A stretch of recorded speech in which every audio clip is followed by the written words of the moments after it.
Hello guys and welcome to my channel once again. तो video start करने से पहले चैनल को सब्सक्राइब कर लेना और बेल के आइकन को जरूर सेट कर देना, साथ ही शेयर कर देना और लाइक जरूर से कर देना वीडियो को। तो ये जो स्क्रीनशॉट है ये बहुत ज़्यादा वायरल हो रहा है और ये भास्कर के आज के न्यूज़पेपर में भी इसको जगह दी गई है और इसमें लिखा हुआ है कि स्थायी नौकरियाँ सेना में ही नहीं, ठीक है। यानी जो अग्निवीर और अग्निपथ स्कीम को लेके जो इशू चल रहा है वो आपको पता ही होगा, ठीक है। तो ठेके पर जिस तरीके से सेना के जो जवान रहेंगे, ठीक है, तो उसकी स्कीम चलाई जा रही है, आप सभी को पता है ये भी। तो उसी की तर्ज पर जो है यूपीएससी और जितनी भी रिक्रूटिंग एजेंसीज़ हैं, ठीक है, उसमें भी जो है सारी जो वैकेंसीज़ हैं गवर्नमेंट वो आधी हो गई हैं, ठीक है। और इसके अलावा जो ठेका कर्मी हैं वो 2 साल में 12 लाख जो है बढ़ गए हैं, ठीक है। यानी 2 साल में दुगने हो गए हैं, ठीक है, ठेके पे रखे जाने वाले जो जॉब्स हैं वो, ठीक है। और स्थाई यानी कि गवर्नमेंट जॉब जो होती है 10 साल में 5 लाख घट गए हैं, ठीक है। स्थाई का मतलब यहाँ पे गवर्नमेंट से नहीं है, स्थाई यानी परमानेंट से है, ठीक है। तो 10 साल में 5 लाख पोस्ट जो है यानी कि परमानेंट वो घटा दी गई हैं, ठीक है। तो सेना में अग्निपथ योजना को लेकर पहले ही इशू चल रहा है और वहीं आंकड़े बताते हैं कि स्थायी नौकरियों की जगह ठेका भर्तियों को प्रेफरेंस दी जा रही है, ठीक है। और नेशनल पेंशन स्कीम के ताज़ा आंकड़े बताते हैं कि केंद्र सरकार ने 2021 में 2020 के मुकाबले 27% कम रेगुलर भर्तियां की, ठीक है। और यही ट्रेंड राज्यों में रहा, उन्होंने रेगुलर भर्तियां 21% घटा दी, यानी 1/5% कम, 1/5 जो टोटल पोस्ट रहती थी उसका कम कर दिया है, ठीक है। आप सोच सकते हैं कितना बड़ा इशू है ये। और केंद्र ने 2020 में कुल 1.1 लाख परमानेंट नौकरियां दी थी। 21 में ये संख्या घटकर 87,432 रह गई। आंकड़े बताते हैं 2017 में केंद्र सरकार हर महीने औसत 11,000 स्थायी नौकरियां दे रही थी, 2020 में ये घटकर 7,285 रह गई, ठीक है। तो हर महीने जो है 45,208 भर्तियां आने वाली। राज्य सरकारों ने भी 2020 में हर महीने में 32,421 भर्तियां की, ठीक है।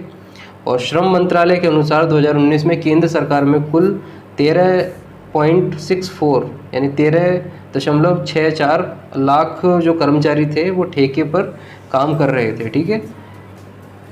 2021 में ये संख्या बढ़कर 24.31 लाख हो गई है, ठीक है। तो ये बहुत ही सीरियस इशू है। तो आप सोच सकते हैं कि जो हमारी गवर्नमेंट है वो कितना ज़्यादा यूथ का भला कर रही है। और मेरे तो समझ में नहीं आता कि इतना सारा जो है क्रूड ऑयल पे भी आप देख सकते हैं, क्रूड ऑयल सस्ता मिल रहा है हमें रशिया की तरफ से, उस पर भी इतना ज़्यादा टैक्स लगा के। पेट्रोल पे कोई ज़्यादा छूट मिली नहीं थी, अभी हाल में ही 8-9 रुपये जो है उस पर कम किए गए थे। तो इतना सारा जब पैसा बचाया जा रहा है और पेंशन के नाम पे और अलग अलग चीज़ों पे, ठीक है, ठेके पे रखा जा रहा है, वहाँ भी ये सेव कर रहे हैं, तो पैसा जा कर रहा है, ये मुझे बड़ा अजीब सा लगता है, ठीक है। आप डिसाइड कीजिए, आप कमेंट में अपने ज़रूर बताइएगा। साथ ही आगे बढ़ते हुए मैं आपको बता दूं कि दूसरी ओर इस वजह से सरकारों ने आउटसोर्सिंग पर फोकस किया है, ठीक है। किस वजह से? कोरोना काल में नई भर्तियों पर रोक रही थी, ठीक है। इस वजह से 2 साल में ही केंद्र सरकार ने ठेका कर्मियों की संख्या दोगुनी हो गई है, ठीक है। इंडियन ऑयल में 1.06 लाख कर्मचारियों में से 73,000 ठेके पर हैं, आप सोच सकते हैं, ठीक है। यानी 69% जो है इंडियन ऑयल में जो कर्मचारी हैं वो ठेके पर हैं, ठीक है, कॉन्ट्रैक्ट पर हैं। इसके अलावा बीपीसीएल में 72% कॉन्ट्रैक्ट पर लोग हैं। ओएनजीसी में जो है 62% यानी 62% जो है, सॉरी, ओएनजीसी में 2015-16 में एक भी ठेका कर्मी नहीं था और अब 62% कर्मचारी जो हैं वो ठेके पर हैं, आप सोच सकते हैं, ठीक है।